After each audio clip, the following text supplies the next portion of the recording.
Hello and welcome to the morning podcast. This is your host, Mecca33, along with Ramon, as usual. What up, nephew? Yo. What's the word? Not much, man. Yo, you know what I was doing this weekend, man?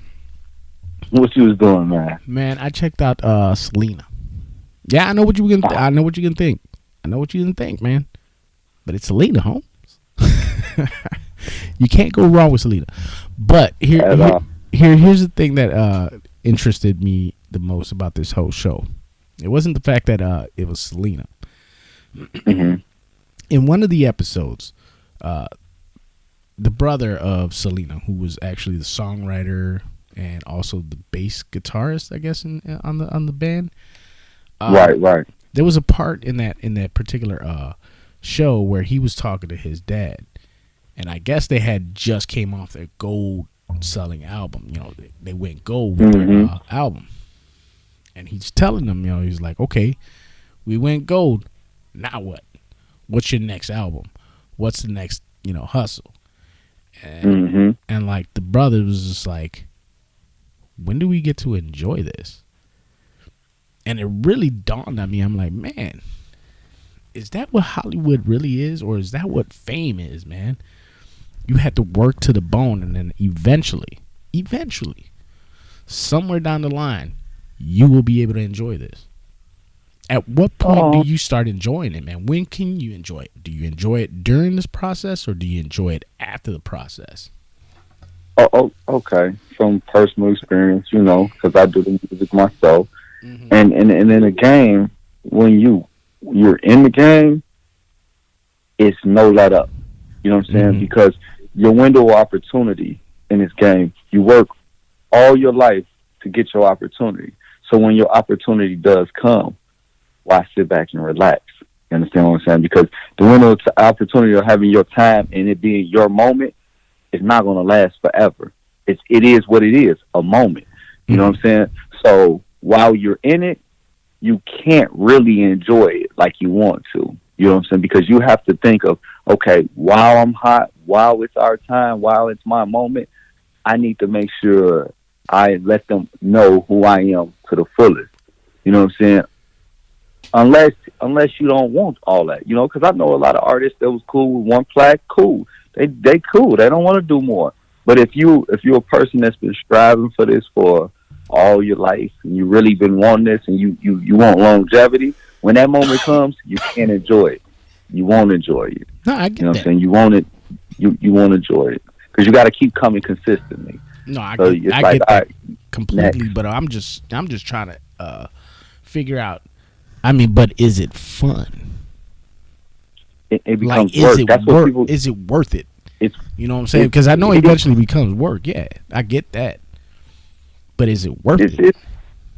It depends on the person. Like I said, it depends on the person. So if you're a person that feel like all you wanted to do was get your one hit, you cool. Now, if you're a person with longevity, you're going to realize I'm not going to enjoy that one record that I just made a smash hit record because I'm going right back in the studio trying to make another smash hit record or come off another big album or make another big album. You understand what I'm saying? So you're not going to, you know what it's worth. You understand the legacy aspect beyond it, a part of it, beyond the money. You know what I'm saying? Not just the money, but the legacy. You know what I'm saying? You're creating that legacy so you can look back when your moment is over with, whenever that may be, you can sit back and say, I did that.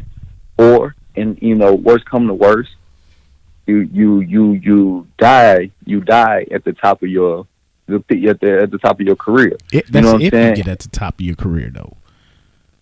But that's if it's your moment. If it's like in an instance like that, it was their moment.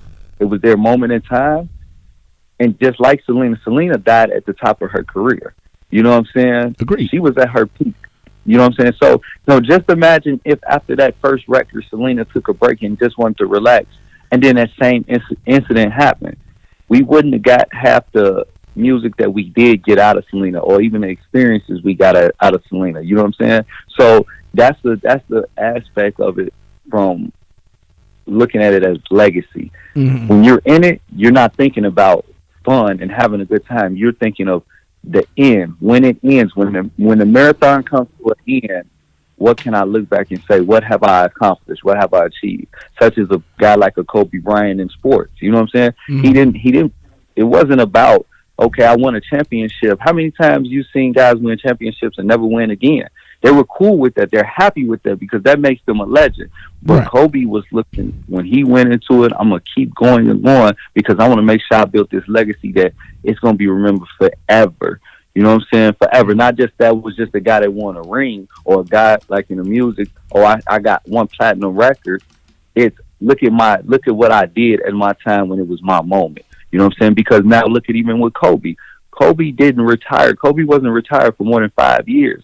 So if Kobe had said after that first ring, I'm done, we wouldn't have the legacy of Kobe Bryant the way we did, because he pretty much played his whole life the sport of basketball, gave us his all, built that legacy. He didn't enjoy all those rings like he could have. He wasn't sitting back on the beach somewhere after, that year, like, okay, yeah, I'm done. This is it. No, he was like, okay, I need to train, practice for next year so I can win a ring again or go to the playoffs. You know what I'm saying? Mm-hmm. So now, only time he really got to enjoy that legacy was that 3 years. Or I think it was Kobe was only retired 3 years. You know what I'm saying? 3-4 years, and then he passed. He wasn't retired that long. It was 2016, I think he retired, right? 2016 it was? About that, yeah, I think so. Yeah, so that's 4 years. You know what I'm saying? So to think of you spent your whole life playing basketball, some people would even look at Kobe's legacy and say the same thing. Was it worth it? Was it worth it all those times of not spending time with your children, your wife, do these games and playing these sports? Was it worth it? Oh, see, here's the difference, though.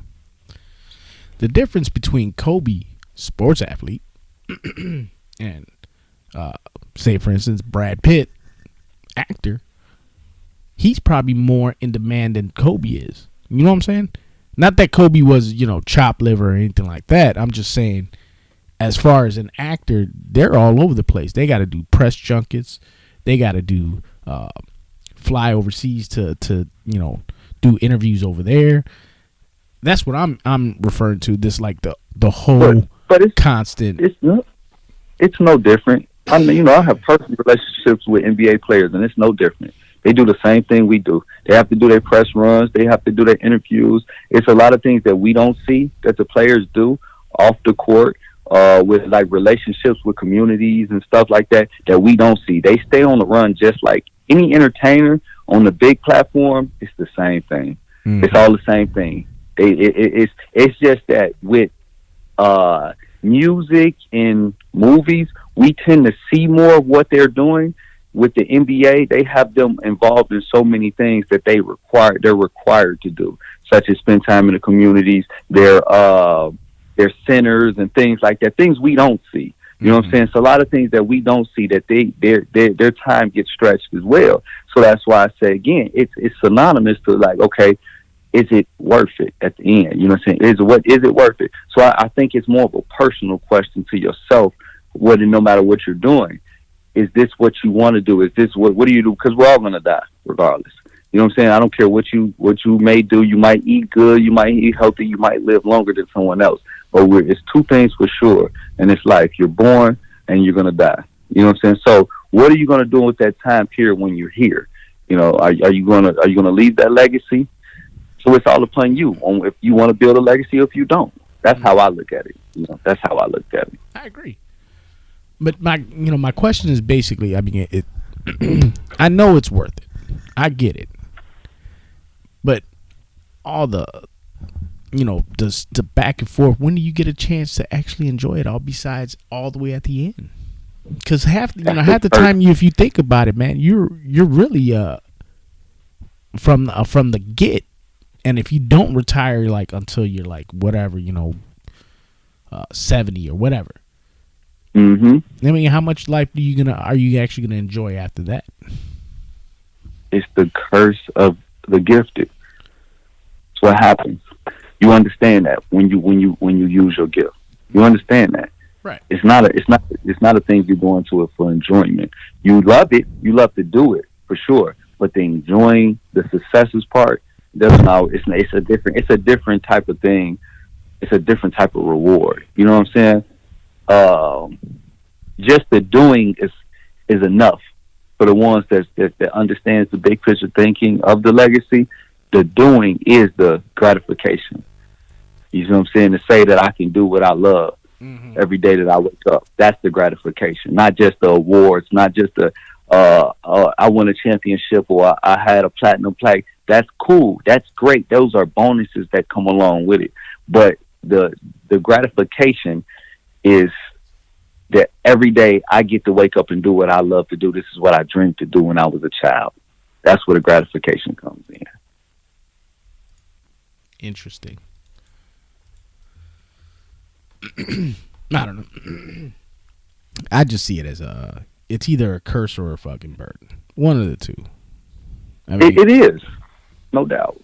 It's a burden. It's a burden. It's a curse and a burden because you have loved ones that don't understand it. And then now you're still trying like I'm trying to like what are you crazy? You just going. But it's a burden that you live with, and it's a curse you live with because many people around you will not understand. Many close people will not understand. They won't understand why. Like Kobe's wife said this a long time ago while he was still alive. She would say that she would divorce him if he didn't retire because if he wasn't winning championships. Because you're sitting here playing these long games and not home. It's not like you're poor, you need the money or anything. You're rich. But see what's not understood is he's thinking legacy. If I could just win one more ring. If I could just win 2 more rings. If I win 1 more ring, I'm up there with Mike. If I win 2, I'm above Mike. You know what I'm saying? That's the legacy, and it's eating him up. But his gratification is coming from I'm playing the game, the love of the game. I'm playing this game. Win or loss, win or lose, I played the game and I put my heart all into it. The trophies don't matter. They matter. They're a bonus. They're a bonus. I won't even say matter. They're a bonus. Those are bonus points. When you're a person that thinks into legacy or whatever you're doing, such as Selena's father, he was a guy that was thinking into legacy, the future, the next moment. That's the curse of being a forward thinker. You don't spend time in the now. Right. You see what I'm saying? So that is the burden. That's the burden and the curse of not spending the time in the now. Some people can't live with that. Many people can't live with that. That's what separates the greats from the goods to the average. You see what I'm saying? The greats understand the now is not. It's I understand the now, but now is not what's important. The important is how and what am I doing now to prepare for the future? Not enjoying the now, but preparing now for my future. You know what I'm saying? So it is. I give you what you say, like you said, a burden or a curse. I think I agree with that the most. Right. The burden or a curse thing. I guess the real underlining aspect that I'm trying to make is like if you are actually willing to actually get into this type of field, or you want to be in that aspect, or rather that atmosphere, you want to be in that environment, dude, you're gonna have to hustle. And there's no ifs, ands, or buts around it. You have to be able to put in the work, or you have to want to put in the work. Be willing to put in the work. If you don't, then you're just gonna sink. You're just gonna sink, man.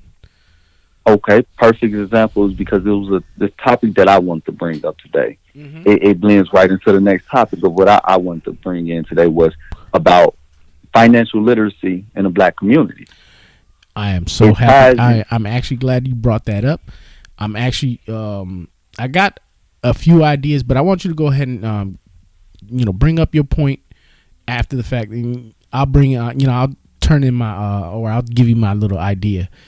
But I was actually thinking something similar to that, but I want you to go ahead.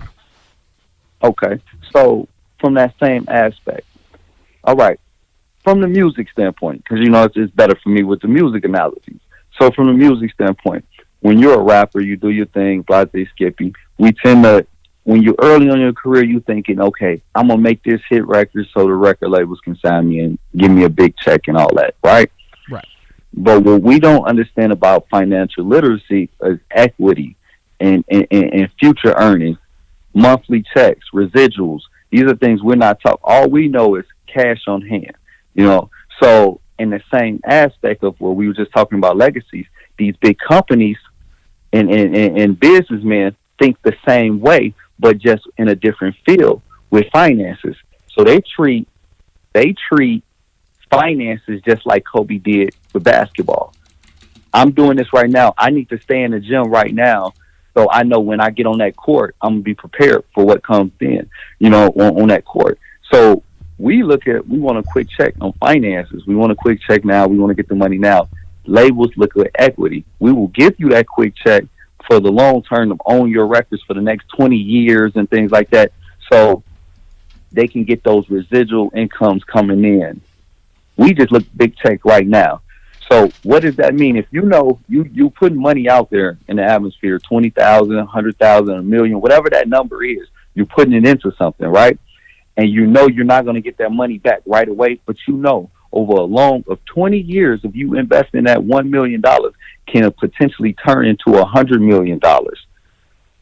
Why wouldn't you do it? It doesn't. It makes sound sense, right? Mm-hmm. If someone told you right now you can invest, you got $1 million in your account, and they tell you invest this $1 million, I guarantee you this $1 million is going to turn into $100 million. It's just going to take 20 years. Mm-hmm. You're going to say, okay, yeah, cool, because you're hearing $100 million. But now if someone gives you the option and say, look, I'm going to give you $1 million, but this is the only million you're going to see. You're not going to get nothing else after this, just $1 million. Right. But you get to have that $1 million right here, right now. Most people were like, fuck it, just give me the $1 million right now. Right. But that's most people in the black communities. They go for the now and not the long term. So right. It's like this. Over the span, that $1 million is going to make you $100 million, but it's going to be smaller checks. That means you still have a goal that you're trying to get to of amount that you want to save or amount you want to be at. You have to have a multiple other streams coming in as well. So what are you doing? What do you have to do? You can enjoy that small check. That's probably a nice check. Let's just say if it's $50,000 to $100,000 a month or whatever. You can't really enjoy that money because you're still trying to make $1 million. You want $1 million, but you don't have $1 million yet. So how can I make it to where I'm making $1 million? You know what I'm saying? Okay, well, I got to keep going into it. I got to keep working. I got to keep going. So it's going to be a time period where you're not going to be able to enjoy the fruits of your labor because you're still laboring. You know what I'm saying? Mm-hmm. So it's the same aspect, and I feel like that's what we feel at in the black communities with financial literacy because, again, we're confused on even legacies in general. You know what I'm saying? We're confused on legacies. Like, why would you do all of this? Is it worth doing all of this? Is it? Well, okay. Now Kobe has created his legacy. Selena's dad helped create his daughter's legacy. Guess what? We're talking 20 plus years later, and we're still talking about Selena. You see what I'm saying? Even though she's gone, she's been gone. Mm-hmm. She's still here. So it's like, okay, what are you doing now? That's where the greats think different. What are you doing now that can be still relevant even after you're gone in the physical form? When your physical form is gone, what is still relevant? Same thing with financial literacy in the black community. Is we think short term of now. We want that $1 million now, but guess what? That $1 million can be blown. Or if that $1 million get passed to, let's say you pass away, then somebody, your predecessor or the person that gets that money, that you leave that money to in a will or whatever, that money's gone if they blow it. But if you set up something where they having those residuals over that next 20 years, even if you're here or not to see that 20 years going forward, your family members get to see that $100 million. You see what I'm saying? So it's about whatever you're doing now to affect the future or to help the future. So it's a bigger picture thinking. And I think that's what goes back, like you were stating about is it worth it? It's a bigger picture thinking process. Mm-hmm. And I think it's not, I'm not going to say I know it's not for everyone. Mm-hmm. It's not for everyone. Just like financial literacy, it's not going to be for everyone because everyone is not going to want to do the work. Most people in general, not even just in the black community, but most people in general as a whole, they prefer to clock in, clock out, and get a certain check. I know that if I work this 40 hours this week, I'm going to get this check, this certain amount of number check because I have a contract saying that I get paid X amount of dollars an hour. So I know if I work 40 hours a week or 80 hours a week or whatever my week schedule is, I know I'm going to get a paycheck. Mm-hmm. Now, being an entrepreneur and being and you don't get those same leverages. You don't get those I won't say leverages. I mean, Opportunities. Opportunities. Exactly. You won't have the same. You could work 100 hours a week and not see $1. Right. You see what I'm saying? You could work 365 days out of the year and not see anything from that work of those 365 days out of that year to another 2 years from now. You see what I'm saying? But when that check comes, the difference from a guy working a 9-to-5 job and he's making $80,000 a year, but he's clocking in every day. Mm-hmm. Yeah, he knows guaranteed if he does what he needs to do at his job, unless it's any kind of pandemic or anything that's going on to where it's a freak accident where he loses his job, mm-hmm. he knows he's going to get a check. A guy that's an entrepreneur, he doesn't know, shit, if I put all this work in, and I don't even know if I'm going to really get paid from this or not. But when something does work off of your idea, the difference in pay is $80,000 a year or $300,000 of that guy working. Let's just say he's making $100,000 a year. So out of 3 years, that's $300,000 he just made from working his job. Right. Now, the first 2 years, I seen no money from what I was just doing as an entrepreneur. But year 3, I could make one deal, and that's $1 million deal. You know what I'm saying? So I just made way more than that guy did in 1 year mm-hmm. than he did in 3 years. But guess what? Those last 2 years, it was nothing coming in. But it's all about literacy, financial literacy, and understanding money and having the long term and thinking the long term goal. Because same thing with investing. Investing, in a sense, is that it's an entrepreneurial spirit of you know that money is not going to come right back right now. It's not I do this, it's coming back right now.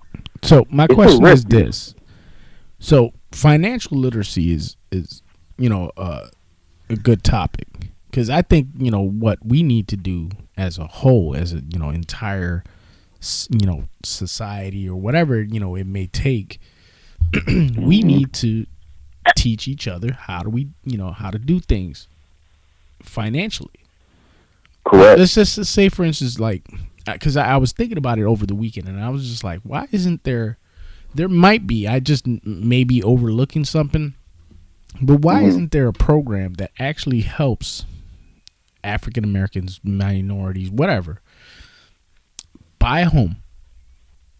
And actually, instead of just buying a home and that's it, just let them be whatever it is that they want to be. But before they buy that home, teach them how to be financially stable and how to financially sustain that home. Do you understand? Mm-hmm. I was thinking, I'm like, man, it could be a program out there where you could just buy property, and instead of selling property outside of your neighborhood, outside of the communities that we want to stay together, our black communities, our Hispanic communities, whatever, mm-hmm. within those communities, you want to fix them up, you want to bring them up, buy those empty lots, build on those properties, and then teach people from your community how to financially get that home and financially sustain it. Okay. And that thought process just like jumped into my head the other day. I'm like, why isn't this happening? Well, go to the school systems. Go to the school system first. Man. You got to start with the school systems. That's where we all learn from. We learn from the first place. First place we learn from is at home. Second place we learn from is school. So with those two things, if you're at home, in majority in our minority communities, Hispanic and black communities, at home, they don't even know about financial literacy and understanding about ownership. And you know what I'm saying? We're not taught that. Many of us are not taught that at home. Then you go to the schools, the school system are not teaching that either. You know what I'm saying? They're not even teaching on how to save money, how to, how to invest money. The things, the real life things that we're going to go through day to day, They're not teaching that in the school. So before we can even get into a topic of, okay, everyone wants to say this, buy back the community. How can you buy back your community if you don't even know how to run your own community? You see what I'm saying? No, I understand what you're saying. I think we should be able to teach them before we buy that community. You know what I'm saying? We need to actually gather together, be one another, be like, hey, this is how you do things. This is how, you got to get your credit to this point. And how you sustain that, you have to do this, this, and this. You see what I'm saying? It's like you have to teach them, give them those steps by steps. So what are your thought processes? What do you feel like? What would be your steps to implement the teachings in the community? Man, that's a hard one. Right now, what I could possibly think of is just going from going like us, and for instance, going into the communities, going in there, and just we're teaching the class. We're gonna show you how to do this, this, and this. And my whole thought process was like, how do we invest into this? How do we get property? We purchase property, fixed on this property, but we're selling it back to the community. But we're also showing them how to sustain that property. Okay. That's just my whole thought process. Right now, it's just a process. It's a thought. But but you know what? It's a start because you're speaking on your platform. You know the fact of it, I feel like the first thing is what we're doing right now is awareness. We're already kind of conscious of it, but we need to keep spreading the awareness of it to show and understand that this is a problem. You know what I'm saying? And this problem is a root to many problems. True. And if this problem can be solved, we can solve many problems. Not saying all, but many. You know what I'm saying? So I feel like what we're doing right now with the awareness, that's step one. Now step two is actions. You know what I'm saying? Actions of taking, like I'm gonna say this right here on the station, and while we live with it, while I won't say live, but recording this. Live is on Saturday. We need to do a like a reach out or touch in to kind of have a segment or something on this topic alone, and have different from young to old, and see how their views on financial literacy, what they what they feel about it, what they feel is needed. Here because we got it's going to take a community to do it, and it's going to take right now the community in our community right now of me and you. It's me and you right now. We're talking about it. Right. So now what we have to do is grab someone else. What do you think is the problem? Why we don't understand finances? Why we can't? So what do you think we need to learn? What we need to be teaching? The youth, and even the elders. Teach elders, because the elders need to be taught too, because a lot of them misled a lot of the youth because of not because they were trying to, but because they didn't know any better. You know what I'm saying? Also them not knowing no better. So we gotta step one step at a time. Each one teach one at a time.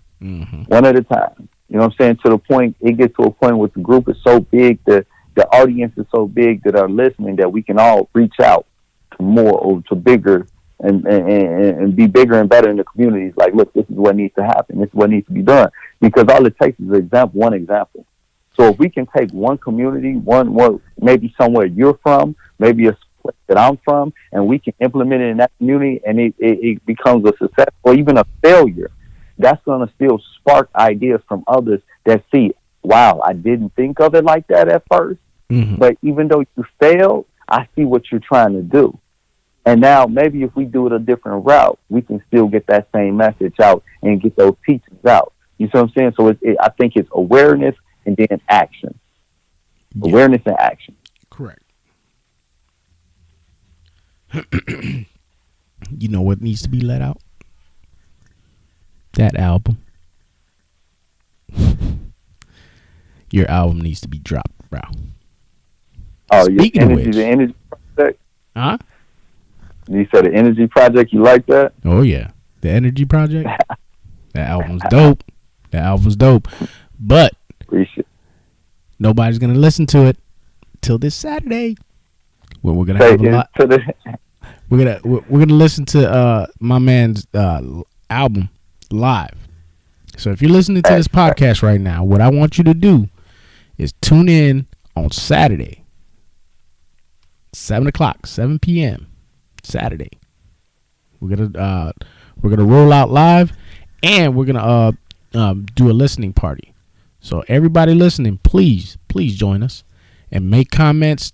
Everything's gonna be live. We're gonna go full bore. Yes, sir. Yes, sir. We're gonna do a rollout for the album. You know, it's like a little EP, 5 songs, man. But I think we'll get more put on Saturday. We'll say that Saturday. Yes, sir. Yes, sir. So this was our time today. Thank you for listening. I appreciate it. Ramon, always a pleasure, my man. Same this way, my brother. All right, guys. Peace out.